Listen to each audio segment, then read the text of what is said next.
ہمارے حضرت والا حضرت مولانا مسیح خان صاحب قدس اللہ تعالیٰ سرہ حضرت حکیم الامت لوگوں کو جو پریشانی لاحق ہے وہ یہ ہے کہ لوگ یا تو ماضی کی فکر میں پڑے رہتے ہیں کہ ماضی میں مجھ سے کیا ہوا، کیا غلطیاں ہوئیں، کیا گناہ ہوئے، ان کی فکر میں پڑے رہتے ہیں، مایوس ہو جاتا ہے اور آگے کے لیے سوچتا ہے کہ یا اللہ میں آئندہ کیسے ان گناہوں سے نجات پاؤں گا اور کس طرح میں اللہ تعالیٰ کے سامنے پیش ہوں گا، مستقبل کی فکر میں پڑا رہتا ہے۔ تو حضرت فرماتے ہیں یہ بہت بڑی غلط بات ہے کہ آدمی ماضی اور مستقبل میں گم رہے۔ بن کر آپ کی بارگاہ میں حاضر ہوں، ماضی میں مجھ سے اتنی غلطیاں ہوئی ہیں، اے اللہ اپنے فضل و کرم سے مجھے معاف فرما دے۔ یہ ایک مطلب ماضی کے بارے میں تو بس اتنا کر کے فارغ ہو جائے، اور اگر سچے دل سے یہ کام کیا تو انشاءاللہ سب معاف ہو جائے گا، سارے ماضی پر خط تنسیخ پھر جائے گا۔ اللہ تبارک و تعالیٰ کی رحمت ایسی ہے کہ التائب من الذنب کمن لا ذنب لہ، گناہ سے توبہ کرنے والا ایسا ہو جاتا ہے جیسے کہ اس نے گناہ کبھی کیا ہی نہیں تھا۔ تو ماضی کا قصہ کیوں روتے پھرتے ہو کہ ماضی میں مجھ سے یہ ہو گیا، ماضی میں مجھ سے یہ ہو گیا؟ ارے آؤ، آ کر اللہ تبارک و تعالیٰ کی بارگاہ میں خشوع کے ساتھ، خضوع کے ساتھ،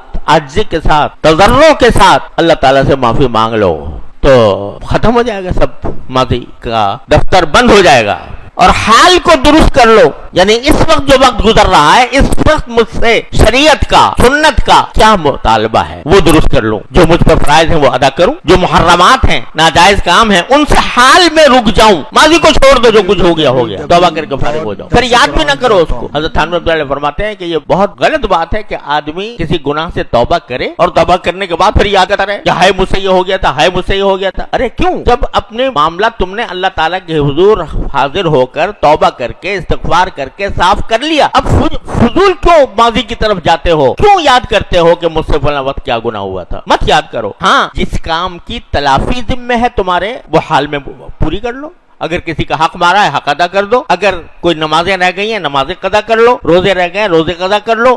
ماضی کا قصہ ماضی کے ساتھ چھوڑ دو، اللہ تعالیٰ کی بارگاہ میں توبہ کر کے استغفار کر کے معافی مانگ کہ تم فرما بردار ہو۔ حال کو درست کر لو، حال کو درست کرو گے۔ حال کو درست کرنے کیا معنی ہے کہ اس وقت دیکھو مجھ سے کیا مطالبہ ہے، نماز کا وقت ہے نماز پڑھ لو، گھر والوں کے ساتھ تمہیں جانا ہے تو جو ان کے حقوق ہیں وہ ادا کر دو، دوستوں کے حقوق ہیں وہ ادا کر دو، پڑوسیوں کے حقوق ہیں وہ ادا کر دو، حال میں جو کچھ مطالبہ ہے اللہ تبارک و تعالیٰ کی طرف سے وہ پورا کر دو۔ اس طرح فرما برداری کا مظاہرہ کر لو ابھی، تو پھر ماضی کا بھی قصہ پاک اور مستقبل ہو جائے، پھر معافی مانگ لو، پھر توبہ کر لو، پھر اللہ سے کہہ لو یا اللہ مجھ سے پھر ہو گیا، اپنی رحمت سے مجھے معاف کر، پھر دوبارہ عزم تازہ کر لو، نہیں اب نہیں کروں گا۔ تو یہ اپنی اصلاح کا اور اس بات کا کہ میں ہر وقت موت کے لیے تیار رہوں، اس کا نسخہ یہ ہے، حال کو درست کرو اور جہاں کہیں غلطی ہو جائے فوراً اللہ تعالیٰ کے حضور حاضر ہو کر معافی مانگ لو۔